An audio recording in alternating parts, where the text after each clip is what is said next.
Now, Mr. Also Director, we want you to confirm if this story that has been making the rounds is true, that you're one of the leaders of the party, the person of Rabi Musa Kwankwaso, is threatening to leave the party if the power sharing formula is not respected in Kano State. How do you respond to this? And I'm sure you've also heard about this. I've heard about it. I've not only heard about it, we're in the middle of everything. I remember when a press release was going to be issued by some members of the NDC who are from Kano. We advised against it, but I think that press release still leaked. But the truth is that in every political organization or political party, you must have disagreement. And I will not be tired of saying that before we are trying to have a team, you know, and in the formation of a team, you must pass through some challenges. We are in the process of storming now,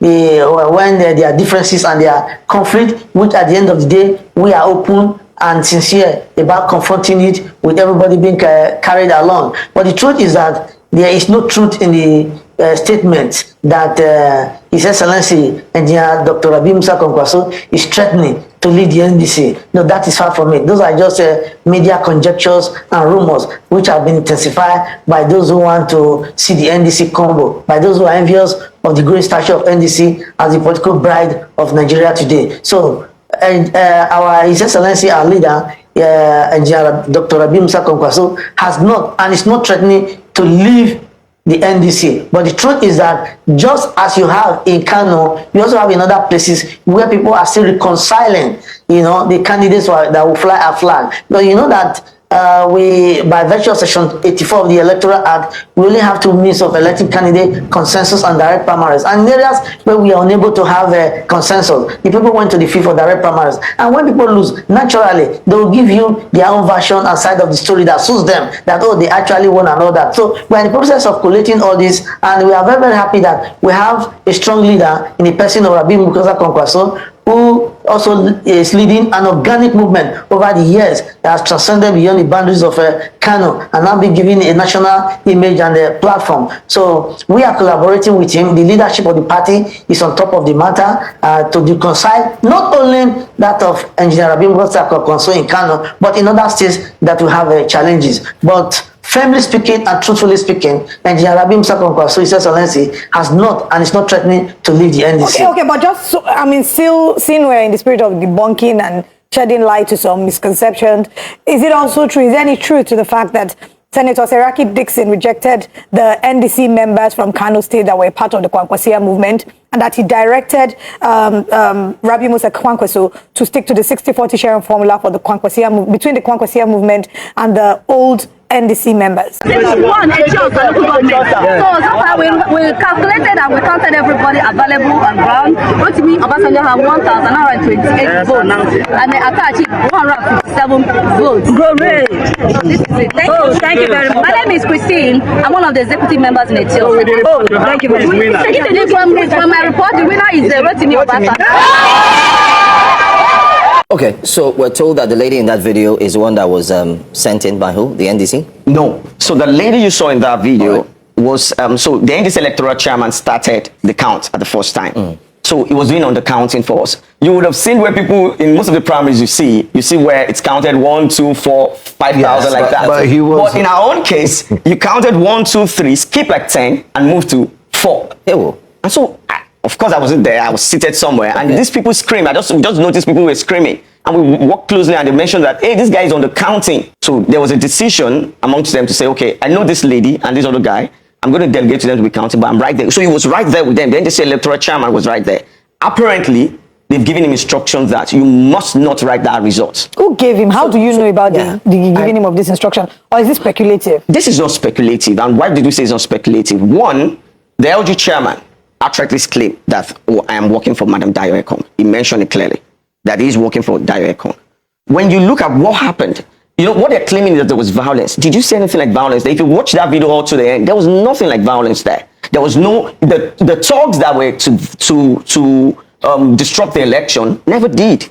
So we had a seamless process. Everything went successful. So why didn't you write the lecture? So the question is this: why did the NDC electoral chairman leave the venue of the primaries towards the end of the election. So where are we now with regards to, is there anything conclusive? Have they declared, I mean, you won from what we saw, but has there been official communication as to, has any certificate of return been presented to you? Where are we at the moment? So the party leadership, what they did, which was very impressive of the party leadership, was to set up an appeal committee.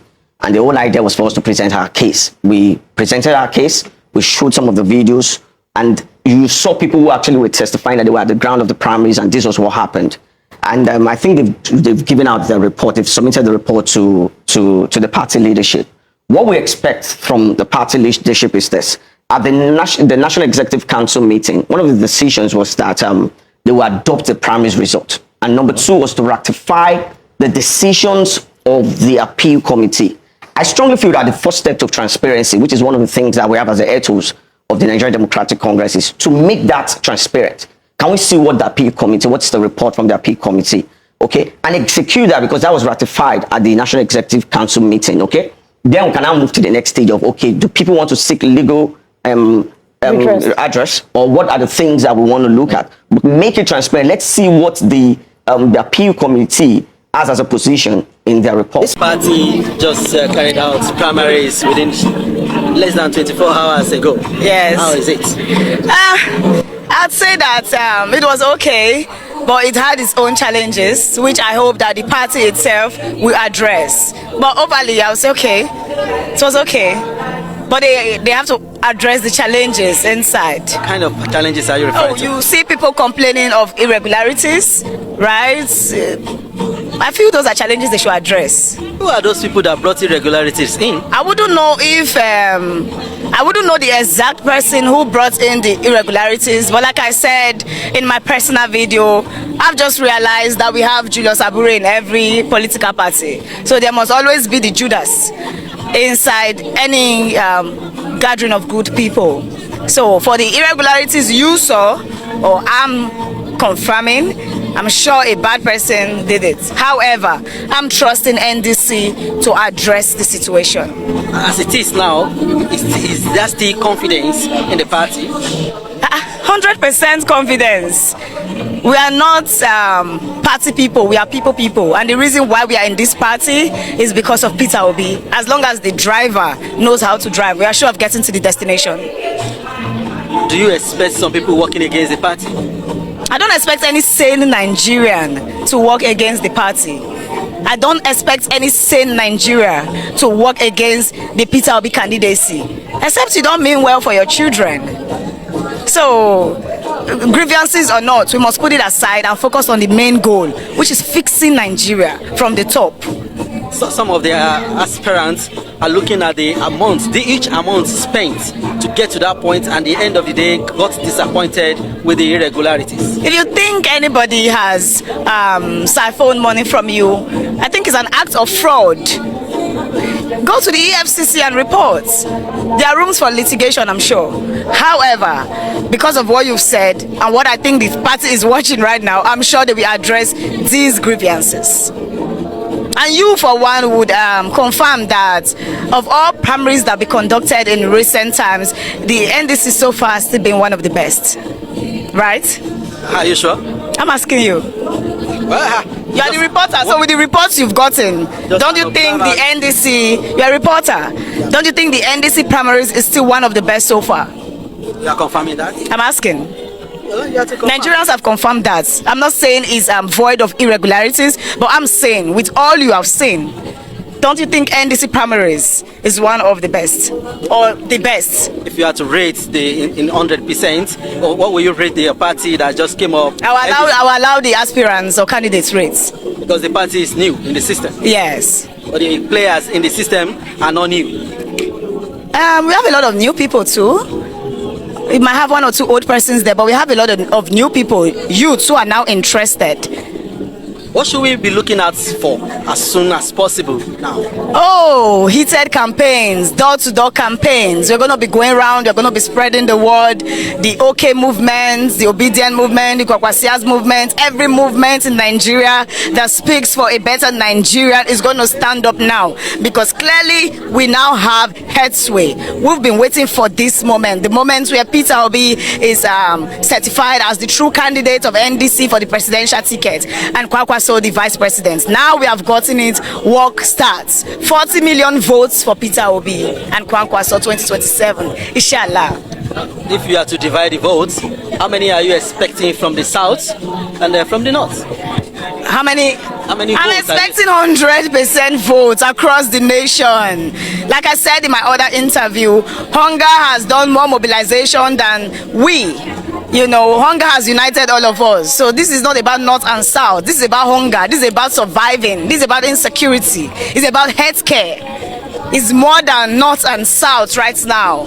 Igbo, Hausa, Yoruba, everybody's coming together. It's all about saving Nigeria. So in this election, we are not hearing north or south or east or west. We are hearing survivor, Nigeria, survivor. You are one of the people that speak out for others. Yes.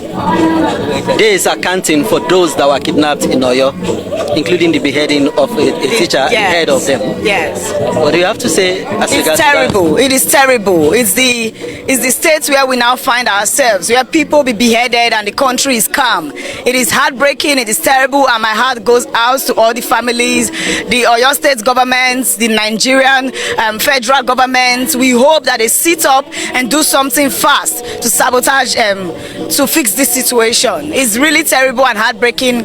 Literally, Nigerians, we are not living in fear. But hopefully, that's why we are hoping that Peter Obi gets in and fix this whole chaos going on in our dear country.